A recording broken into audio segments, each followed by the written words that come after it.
Coming up this morning on Daybreak in our New Normal series, find out why the COVID-19 pandemic is causing more women to seek out abortion information.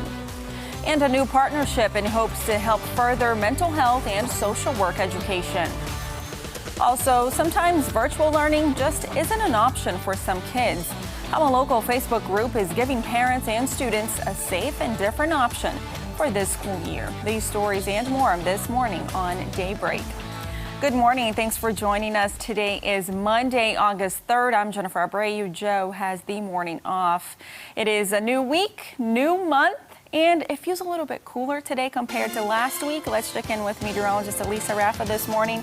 Good morning, Elisa. And we can expect a cooler couple of days, right? We're really going to go from a fall feel early this week, and then the summery 90s return by the end of the week. It's going to be like an uphill climb all week. So steadily getting up there. Summer is returning then. Yeah. We're just starting out a little bit cool for a couple of days, and then we get that summer heat back. So this morning we are starting out with those temperatures in the 60s. Dew points also not terrible. You've got some sunshine and some dry roads out in Branson this morning. Things are quiet. There is some fog issues. They're down to a quarter-mile visibility in Rolla, about a half a mile in Fort Leonard Wood, and 1 mile visibility in Springfield. You're mostly clear. Otherwise, again, just some patchy fog possible at times. You're looking at temperatures around 60 degrees in Mountain Grove, 63 degrees in Springfield, and 63 degrees in Camden. Dew point's not that bad. In the lower 60s, has it feeling kind of comfortable out there this morning. It will be really comfortable by tomorrow morning. Dry roads expected as we head through the afternoon. We'll have some clouds, maybe some spotty showers, but most of us will be dry. Out on the patio, you're looking at a couple of clouds out there today. Cool with that high at 78 degrees. So we're tracking a cool start to the work week with a warming trend, storm chances, and summery heat returning. Details on all that coming up in a couple of minutes. Jen?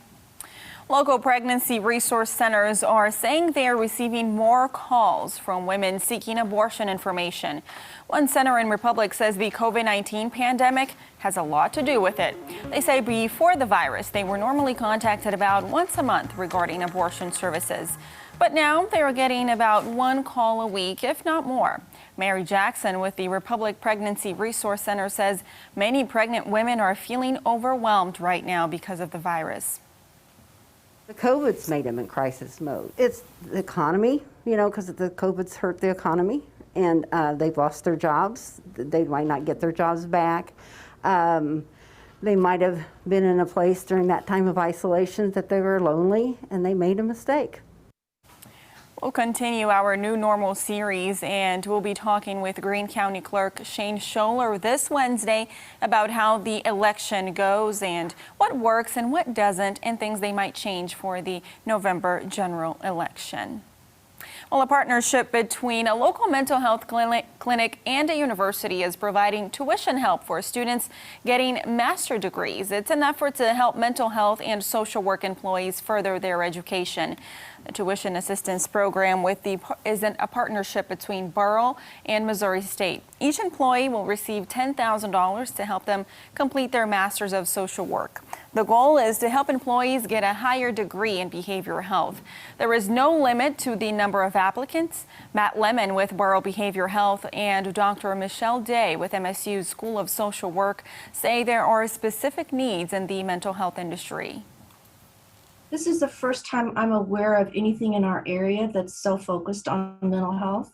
It's very timely. Even since 2015, there was a community-wide study about the mental health needs in our area. Throughout the country, we simply can't hire enough people to work in behavioral health. There's a huge shortage in the industry, and it's a huge, huge need. For application and requirements, you can go to our website, ozarksfirst.com. Putting crime into focus, the trial begins today for a Texas County man accused of killing a transgender teen in 2017. Andrew Verba of Houston is charged with first-degree murder and armed criminal action in the death of 17-year-old Allie Steinfeld. Authorities say Steinfeld's eyes were gouged out, her body set on fire, and she was abandoned in Kabul. 3 others have already pleaded guilty and are serving prison sentences for their role in Steinfeld's death. A Webster County man is set for arraignment later today on charges he killed his wife and left her body in a freezer. Larry Dinwiddie is charged with second-degree murder and abandonment of a corpse. Prosecutors say Dinwiddie admitted to killing his wife and placing her body in a freezer in a Marshfield storage unit. The body was allegedly put in the freezer 4 years before it was found. The woman was never reported missing. In education coverage this morning, there is no doubt school will look a lot different for students everywhere, and parents have been asked for their input when deciding how different things would look in terms of in-class or virtual learning. Caller 10's Nija McDonald met with some families who say the decisions didn't end when picking how their kids would learn. Nija, good morning. Yeah, Jen, good morning. One Springfield mom tells me virtual learning didn't go too well at her home when schools closed in the spring. However, she's hopeful now that she's found help. Take a look. Michelle Houghton's 7-year-old son Elias will soon start second grade at Pershing Elementary, but not physically at the school. We are not willing to put our family at additional risk. And so that's why we really wanted to choose the online full virtual option. Houghton works part-time and says her family got their first taste of online learning when schools closed earlier this year. First, 3 weeks, 2 weeks, we did really well. We did all the assignments, we got everything turned in. But says it wasn't always easy. As things kind of progressed, he got really tired of it. He felt like he didn't want to listen to mom be the teacher anymore and be the enforcer. She, like many parents, are finding their own outside-of-school solutions. One of those, a Facebook page called Springfield Learning Pods, created by SPS retiree Denise Kelly. Because of last spring, we kind of learned from there that students often need somebody in person right there to kind of help them stay on track and keep them encouraged and explain. And this is where Kelly says the page comes in handy to help connect families. I'm letting the teachers or the people and the parents find each other like a grassroots effort. Once the families connect, they agree on a place to get together and share the learning load. We all know each other. They've been going to school together since kindergarten. Houghton says the small groups provide even more support during this time when everything feels different. Whenever he is able to work alongside of other students, he is more engaged. The kind of experience she says she wants for her son. Every parent wants what's best for their kiddo. Well, as a reminder, SPS will provide the curriculum. Kelly says the learning pods just allow families to complete the online learning in an atmosphere that works best for them. And that atmosphere can be anywhere, a living room, a park, wherever families feel comfortable.